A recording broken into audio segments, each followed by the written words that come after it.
Hello, study notes पर आपका स्वागत है। आज हम भारतीय सिक्कों के इतिहास के बारे में आगे पढ़ेंगे। इससे पहले हम मौर्य काल तक पढ़ चुके हैं, तो आज हम ईरानी सिक्कों के बारे में जानेंगे। तो ईरानी सिक्के, देखिए पहले ईरानी भारत में आए कैसे। तो प्रथम विदेशी आक्रमण तो भारतीय उपमहाद्वीप और भारत पर, पहले भारतीय उपमहाद्वीप पर पहला विदेशी आक्रमण और फिर भारत पर प्रथम विदेशी आक्रमण। तो भारतीय उपमहाद्वीप पर जो सबसे पहला विदेशी आक्रमण हुआ वो साइरस द्वारा हुआ, और जो भारत पर किया तो वो डेरियस या दारा प्रथम, ठीक है, इन्होंने भारत पर प्रथम विदेशी आक्रमण किया।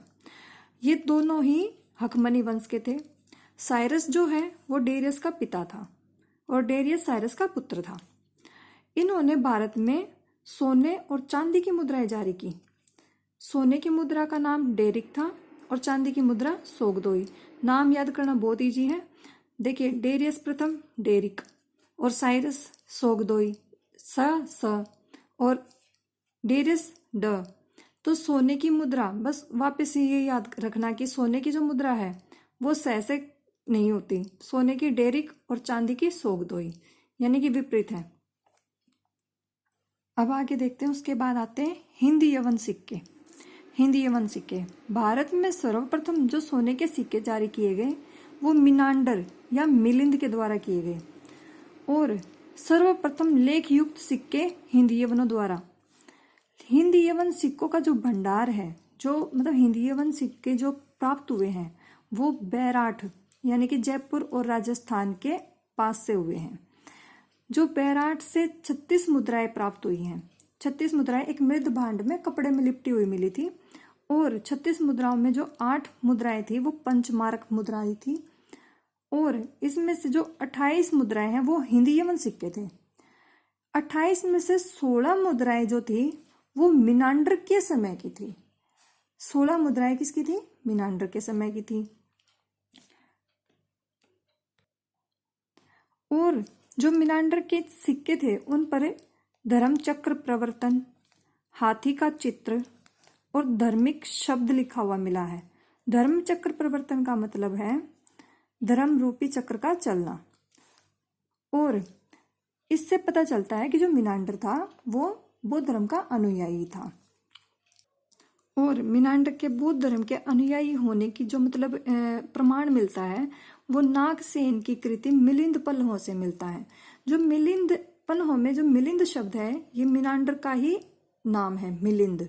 तो इसमें जो मिलिंद यानी कि मिनांडर है, मिनांडर और नागसेन, इन दोनों का शास्त्रार्थ है, दार्शनिक शास्त्रार्थ। और इसके बाद मिनांडर ने नागसेन से बौद्ध धर्म की दीक्षा ली थी, और ये महायान संप्रदाय से थे, ठीक है। अब इसके बाद है एक हिंदी यवन शासक और था, स्ट्रेटो द्वितीय।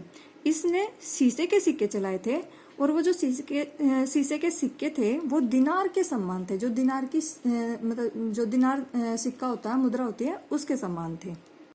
हिंदी यवन सिक्कों के बाद आता है कुषाण वंश के सिक्के, ठीक है।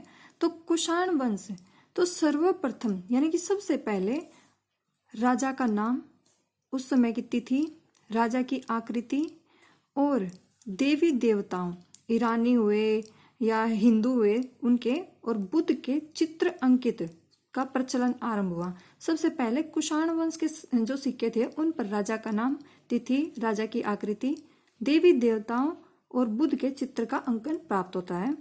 और जो कुषाण वंश के शासक थे ये स्वयं को देवपुत्र कहलाना पसंद करते थे। और जो इनके सिक्के प्राप्त हुए हैं उन पर लेख मिले हैं, द्विभाषी लेख मिले हैं, यानी कि 2 भाषाएं हैं, एक है ग्रीक और एक है बैक्ट्रियन। और जो कुषाणों ने सर्वाधिक जो सिक्के जारी किए थे वो किए थे तांबे के। देखिए यहाँ पर ये बात समझने की कोशिश करना कि कुषाणों के जो सर्वाधिक सिक्के हैं वो तांबे के हैं, और जो सर्वाधिक शुद्ध सोने के सिक्के, शुद्ध और भारी, तो वो कुषाणों ने जारी किए थे। लेकिन सबसे जो पहला सोने का सिक्का जारी किया था वो किया था हिंदी यवनों ने, जो मिनांडर था, ठीक है। अब शासकों के बारे में देखते हैं, जो शासक हैं जिन्होंने मतलब कौन कौन से सिक्के चलाए थे।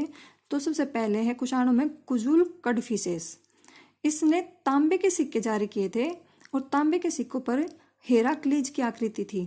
हेराक्लीज कृष्ण और बलराम, उनको ही कहा गया है हेराक्लीज। तो कुजुल कडफिसेस ने किसके सिक्के जारी किए थे? तांबे के, और उन पर आकृति थी कृष्ण बलराम की, जिसको हेराक्लीज भी कहा गया है। और उसके बाद विम कडफिसेस, जिसको कडफिसेस द्वितीय भी कहते हैं।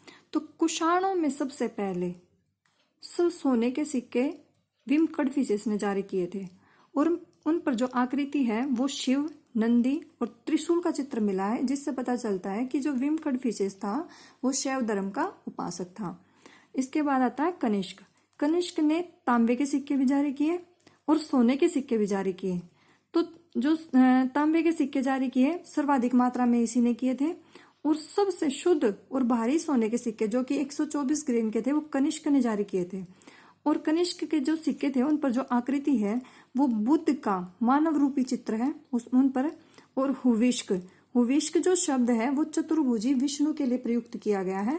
इनका चित्र कनिष्क के जो सिक्के हैं उन पर मिलता है। एक बार ये सारणी देखते हैं। कुजुल कडफिसेस ने क्या चलाए? तांबे के सिक्के जिन पर कृष्ण व बलराम के चित्र थे। विम कडफिसेस ने सोने के सिक्के चलाए जिस पर शिव, नंदी और त्रिशूल के चित्र अंकित थे। और कनिष्क ने तांबे के सिक्के भी चलाए और सोने के भी, लेकिन सर्वाधिक तांबे के सिक्के कनिष्क ने चलाए और शुद्ध सोने के सिक्के कनिष्क ने चलाए। अब है कि जो कुषाण वंश है इन्होंने चांदी के सिक्के नहीं चलाए थे। चांदी के सिक्के कुषाणों के द्वारा नहीं चलाए गए, ये ध्यान रखना है। अब है आगे पढ़ते हम आंध्रा सातवाहन सिक्के। सातवाहनों ने 4 धातु के सिक्के चलाए थे, चांदी, पोटिन, तांबा और सीसा। जो सीसा जो मुद्राएं थी वो नियमित रूप में प्रयोग की जाती थी। और जो इन सिक्कों पर जो चित्र मिले हैं वो समुद्री जहाज, मछली और शंख, इनके चित्र अंकित मिले हैं। समुद्री जहाज का चित्र से अनुमान लगाया जाता है, मतलब इनकी जो नौसेना थी वो काफी क्या थी? मजबूत थी। एक गणराज्य है योधेय गणराज्य। अब इसके बारे में देखते हैं एक बार। जो योधेय गणराज्य की जानकारी है वो हमें अष्टाध्यायी, जूनागढ़ अभिलेख और प्रयाग प्रशस्ति से मिलती है।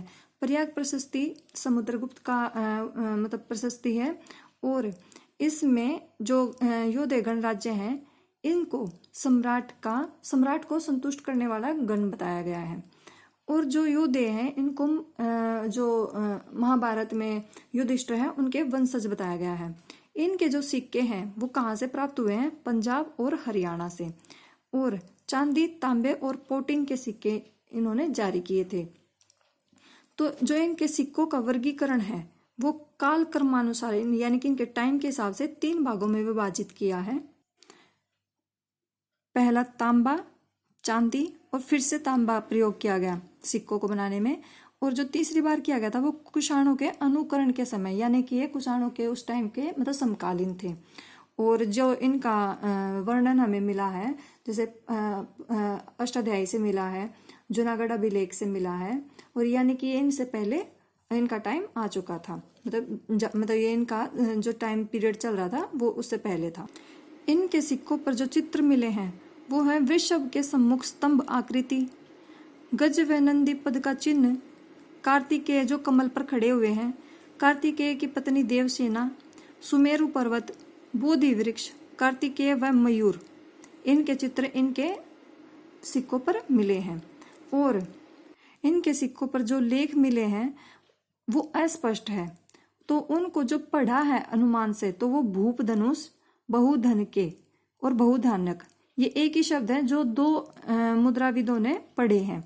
तो भूप धनुष ये मुद्राविद रोजर्स ने पढ़ा है, और बहुधन के जॉन एलन ने पढ़ा है, जिसको फिर संस्कृत का बहुधानक शब्द बताया गया है। और जो लेख और अन्य लेख मिले हैं वो है योधेया नाम भगवत स्वामिनो ब्राह्मणस्य देवस्य, ये सिक्कों पर लिखा हुआ मिला है ब्राह्मी लिपि में।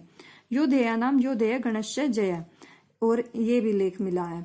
तो ये आज हमने 3 से 4 जो मतलब वंश थे उनके बारे में, जो उन्होंने सिक्के चलाए थे उनके बारे में पढ़ा है। इससे आगे हम अगले वीडियो में देखेंगे।